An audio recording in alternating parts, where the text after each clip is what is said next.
Donc bonjour et bienvenue à tous pour une nouvelle émission de la Cité Viternet Web TV, une émission consacrée à la thématique de la réduction de l'utilisation des herbicides dans le vignoble, dans un contexte où Ecophyto prône la réduction de l'utilisation des produits phytosanitaires de l'ordre de 50%. On va aborder la question de l'enherbement du vignoble pour réduire l'utilisation des herbicides. Pour ça, nous sommes en compagnie de Xavier Delpuech de l'ILV. Bonjour. Oui, bonjour. Donc deux solutions existent pour réduire, globalement, deux principales solutions existent pour réduire l'utilisation des herbicides dans le vignoble. Une première, le travail du sol. Une seconde qui consiste à enherber l'interrang, voire le rang. Quel est aujourd'hui l'intérêt de l'enherbement ? Oui, tout à fait. Alors pour réduire l'utilisation des herbicides, il faut passer sur des techniques alternatives. Aujourd'hui, il y a deux techniques alternatives, vous l'avez dit, travail du sol ou enherbement. Les inconvénients du travail du sol, c'est que c'est une technique qui est assez gourmande en temps et en énergie. Oui. Il faut pouvoir passer à des périodes, sur des périodes et des fenêtres d'intervention qui peuvent être parfois assez restreintes, alors que l'enherbement permet d'avoir une souplesse dans les interventions beaucoup plus grande, avec un nombre d'interventions aussi qui sera plus faible à l'année.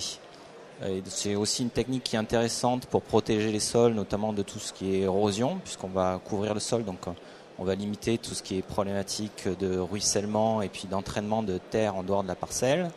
Ça va favoriser la portance, c'est aussi intéressant d'un point de vue biodiversité et puis teneur en matière organique des sols. Donc ça a beaucoup d'avantages sur le plan environnemental, sur le plan technique, avec quelques contraintes qui sont aussi liées à la concurrence de l'herbe vis-à-vis de la vigne. C'est une technique que l'on voit se vulgariser depuis 3 ou 4 années. Est-ce qu'on a des retours aujourd'hui d'un point de vue économique sur l'utilisation de ces techniques ? Alors c'est une technique qui est dans certains vignobles très développée. Je pense à l'Alsace et à la région, on va dire le Grand Sud-Ouest, où l'enherbement des interrants de vignes est assez fréquent et quasi généralisé sur l'ensemble du vignoble. Dans le sud de la France et on va dire sur l'arc méditerranéen, c'est une technique qui est quand même plus en retrait, notamment lié à ces problèmes de concurrence. C'est pas tellement des problèmes de coûts directs, puisque il y a un certain nombre de calculs de coûts qui ont été réalisés et qui montrent qu'aujourd'hui l'enherbement des interrants n'est pas une technique plus coûteuse qu'un désherbage chimique total. Par contre, on va avoir des impacts indirects liés à des pertes de rendement potentielles sur la vigne dans un certain nombre de situations qu'il faut pouvoir contrôler. Donc vous parlez de perte de rendement, ça signifie qu'il faut gérer, on va dire, la concurrence entre l'enherbement et la production du pied de vigne ? Voilà, tout à fait. C'est effectivement important d'avoir une bonne gestion et de pouvoir bien intégrer cet effet négatif-là et de pouvoir le contrôler. Puisqu'on a, dans un certain nombre d'essais, pu enregistrer des pertes de rendement importantes, alors avec des enherbements qui peuvent être très concurrentiels, mais ça peut être très impactant sur la vigne. Donc il faut bien intégrer le potentiel de concurrence de l'enherbement dans la réflexion et dans la mise en place sur le terrain de l'enherbement sur une parcelle. Quel type d'exemple on peut voir le plus couramment dans le vignoble du Languedoc-Roussillon, par exemple ? Alors, c'est vrai qu'aujourd'hui, en Languedoc-Roussillon, ça reste une technique qui est un peu encore marginale, mais qui se développe de plus en plus, avec souvent des viticulteurs qui partent sur des enherbements naturels, puisque ça ne nécessite pas de semis. Ce sont aussi souvent des enherbements qui sont relativement peu concurrentiels. Donc après, évidemment, c'est fonction des espèces qui se développent sur la parcelle. Donc souvent de l'enherbement naturel, et très souvent, c'est pas tous les interrants, mais un interrant sur 2, en alternance avec du travail du sol, de façon à éviter d'avoir une concurrence trop importante pour la vigne, mais en même temps, on limite aussi les inconvénients d'un travail du sol généralisé sur la parcelle, qui est donc très gourmand en temps. Donc en fin de compte, on n'oppose pas travail du sol et enherbement, on cherche plutôt une complémentarité entre ces deux techniques ?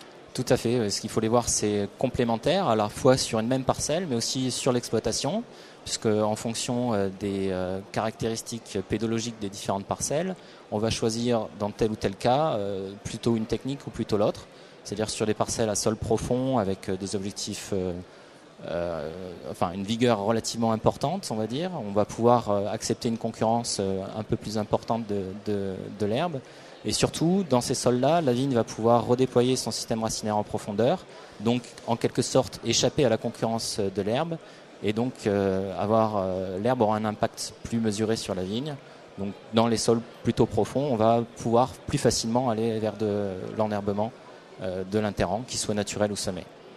Côté fertilisation, par exemple, on retrouve de la concurrence dans l'absorption des différents éléments transmis aux plantes ? Oui, alors tout à fait, effectivement, il faut aussi adapter son itinéraire technique quand on met en place un enherbement, et notamment adapter tout ce qui est fertilisation, observer sa vigne et voir comment elle réagit. Donc l'important, c'est de pouvoir être réactif, ne pas aller trop vite au départ et par exemple commencer par enherber un interrang sur 2 et ensuite raisonner la fertilisation pour compenser évidemment la concurrence hydrique et minérale qui va s'installer entre l'herbe et la vigne, et notamment ajuster la fertilisation, effectivement rehausser un petit peu le niveau de fertilisation ou voire réintroduire une fertilisation si elle avait été abandonnée sur le vignoble depuis quelques années. Globalement, on peut avoir des vignobles aujourd'hui qui sont à 0 herbicide ? Alors, on a des réflexions. Oui, il y a des vignobles à 0 herbicide de toute façon par nature, puisque tout ce qui est les modes de production bio sont en 0 herbicide. Souvent sur du mode de production conventionnelle. Voilà, oui. Souvent avec un recours important au travail du sol.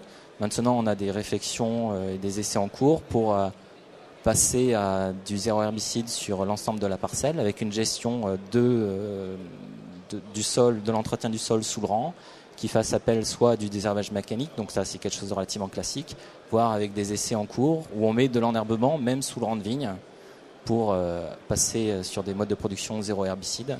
Mais là ça pose d'autres problèmes en termes de concurrence et justement de gestion de la fertilisation et de l'impact de cet enherbement sur la vigne.